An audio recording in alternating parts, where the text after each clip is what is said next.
The morning sun streams through floor-to-ceiling windows of Obaro Hunter's Ikoyi penthouse, casting golden patterns across marble countertops still warm from last night's culinary performance.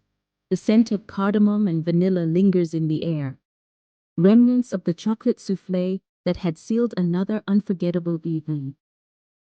Obaro stands at his kitchen island, impeccably dressed in a crisp white shirt despite the early hour, preparing what he calls his morning meditation. A perfect espresso pulled from bees, flown in from a small farm in Ethiopia. His movements are precise, almost ritualistic, as he measures and grinds with the same attention he gives to everything else in his life. The sound of bare feet on marble announces that last night's companion is awake. Aduni Banubele appears in the doorway, wrapped in one of Obaro's silk robes, her usually perfect hair tousled in a way that somehow makes her even more stunning. As the wife of Lagos Tourism Board Director and president of 3 major charities, Aduni is accustomed to being the most composed woman in any room. But here, in Obaro's domain, she looks almost vulnerable. "Good morning, beautiful," Obaro says without turning around, his voice carrying that trademark warmth that makes women forget their own names. "I trust you slept well?" Aduni approaches slowly, her eyes taking in the organized chaos of his kitchen. Expensive knives arranged like surgical instruments, spices from around the world lined up like soldiers, and that infamous leather folder sitting on the counter. The folder she'd signed from just 12 hours ago. "I've never," she begins, then stops, shaking her head with a soft laugh. "Obaro, what you did last night, the way you prepared that meal, the way what?" He turns now, offering her a small cup of espresso, his eyes dancing with mischief. "The way I seasoned the prawns with just enough heat to make you forget your own reservations? Or the way I paired the wine to complement not just the food, but your mood?" She accepts the espresso, their fingers brushing in a way that sends electricity up her spine. "You know what I mean." Obaro leans against the counter, studying her face. "I know exactly what you mean, Aduni. And I also know you've been thinking about it since you woke up.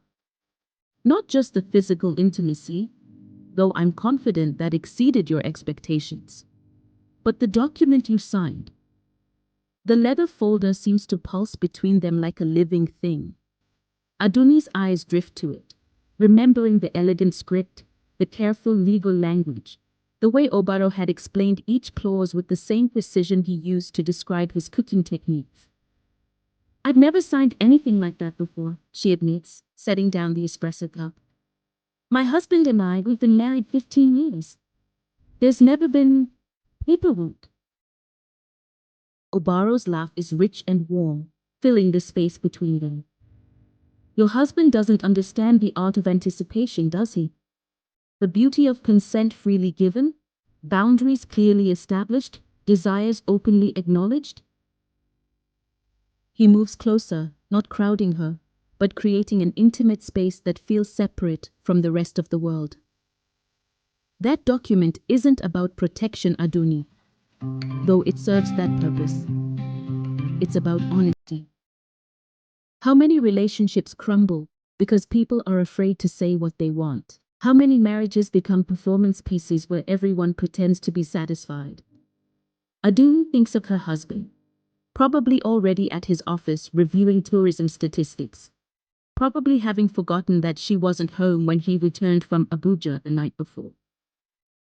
The man who makes love to her with the same mechanical precision he applies to budget meetings. "But it felt so clinical," she says, though her voice lacks conviction. "Did it?" Obaro reaches past her to retrieve something from a drawer, his proximity making her breath catch. He produces another document, this one with her signature from the previous evening. "Read it again. Tell me what's clinical about acknowledging that you want to explore the parts of yourself you've kept locked away for 15 years. As Aduni scans the document, she remembers signing it, not as a legal formality, but as a moment of liberation. Each clause had been a small confession, each initial a tiny rebellion against the woman Lagos society expected her to be. Clause 7, Obaro says softly, watching her face. The one about maintaining discretion while honoring authentic desire. You initialed that one twice. She had. Because it captured something she'd never been able to articulate. The exhaustion of being perfect. Of being the charity wife who never had a selfish thought. The supportive spouse who never expressed her own needs. What happens now? She asks, though she's not sure if she's referring to their arrangement, or her marriage, or the dangerous territory her heart seems determined to explore. Obaro takes the document and returns it to the leather folder with ceremonial care. Now? Now you go home to your husband and your board meetings and your charity galas. You smile for the cameras and give the speeches everyone expects. But you also know that every Tuesday at 7, if you choose, there's a place where Aduni Bamidele doesn't have to be anyone's idea of perfect. The offer hangs in the air like smoke from expensive incense. Aduni knows she should be scandalized, should be calculating the risks to her reputation, her marriage, her carefully constructed life. Instead, she finds herself thinking about Tuesday, still 5 days away, and how she'll count each one. What if someone finds out? The question is reflexive, the concern of a woman who spent decades protecting an image. Someone will, Obaro says matter-of-factly, beginning to clean his espresso machine with the same attention he gives everything. Lagos is a small city disguised as a big one, but they'll find out that Aduni Bamidele visits a renowned chef for private cooking lessons. They'll find out that she's developing an appreciation for fine cuisine. They'll find out that she's finally taking time for herself after years of serving everyone else. The beauty of his logic strikes her immediately. The perfect cover story that isn't quite a lie. She is learning about food, about flavor, about her own appetites in ways she never expected. And if they find out more than that? Obaro pauses in his cleaning, meeting her eyes with an intensity that makes her pulse quicken. Then they'll find out that you're a woman who knows what she wants and isn't afraid to pursue it. In Lagos society, Aduni, that makes you either a scandal or a queen. I have a feeling you're ready to discover which one you prefer to be. As if summoned by the weight of the moment, Obaro's phone buzzes with a text message.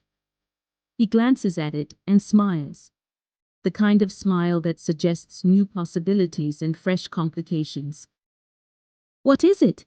Aduni asks, recognizing the look of a man whose carefully ordered world is about to become infinitely more interesting. Kemi Olawunmi, he says, showing her the message. She's heard about my consultations. Corporate lawyer, oil company executive, and if her reputation is accurate, someone who doesn't ask permission for anything she wants. Aduni feels a strange twist in her stomach. Not quite jealousy, but something adjacent to it. When does she want to meet? Tonight. Obaro sets down his phone and looks at Aduni with an expression that's part amusement, part challenge. The question is whether Tuesday's arrangement will satisfy you, or whether you're going to spend the week wondering what other women are discovering in this kitchen. The question catches her off guard, forcing her to confront feelings she's not ready to name. She came here looking for an escape from routine, a temporary indulgence to remind herself she was still desirable. She hadn't expected to care whether she was the only one. I should go, she says, though she makes no move toward the door. You should, Obaro agrees, though he steps closer instead of giving her space to leave.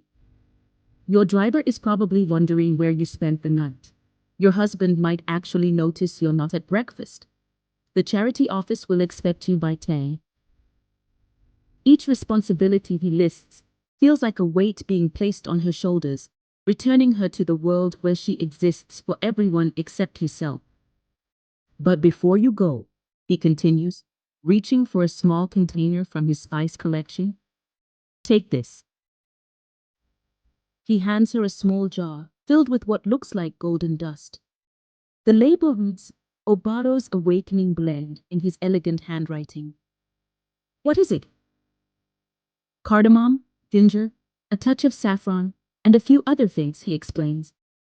Add a pinch to your morning tea. Every morning. It will remind you that some hungers are worth nurturing.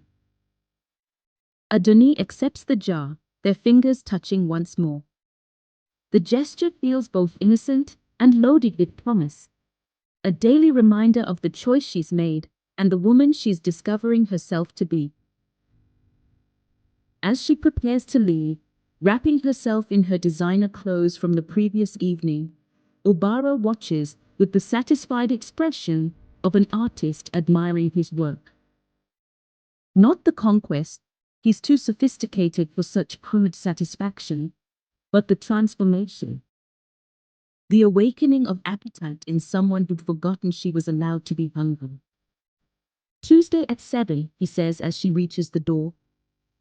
Tuesday at 7, she confirms, though they both know she'll spend the intervening days thinking about tonight's new visitor, about the leather folder and its implications, about the woman she glimpsed in his mirror.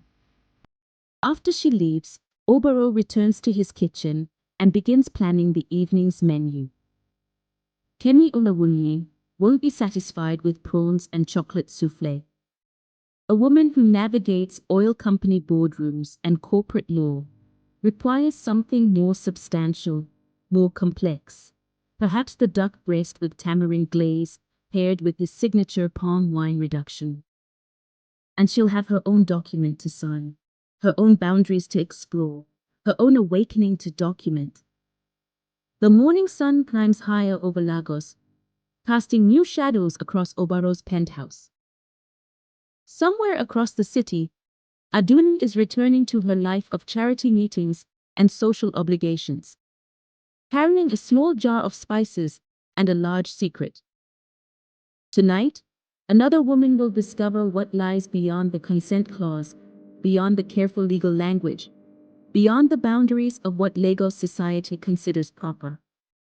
Obaro Hunter's table is always set for the next course, and the appetite of Lagos elite has only just begun to reveal itself. The city hums with possibility, and every woman in it is an invitation to a meal that will change everything.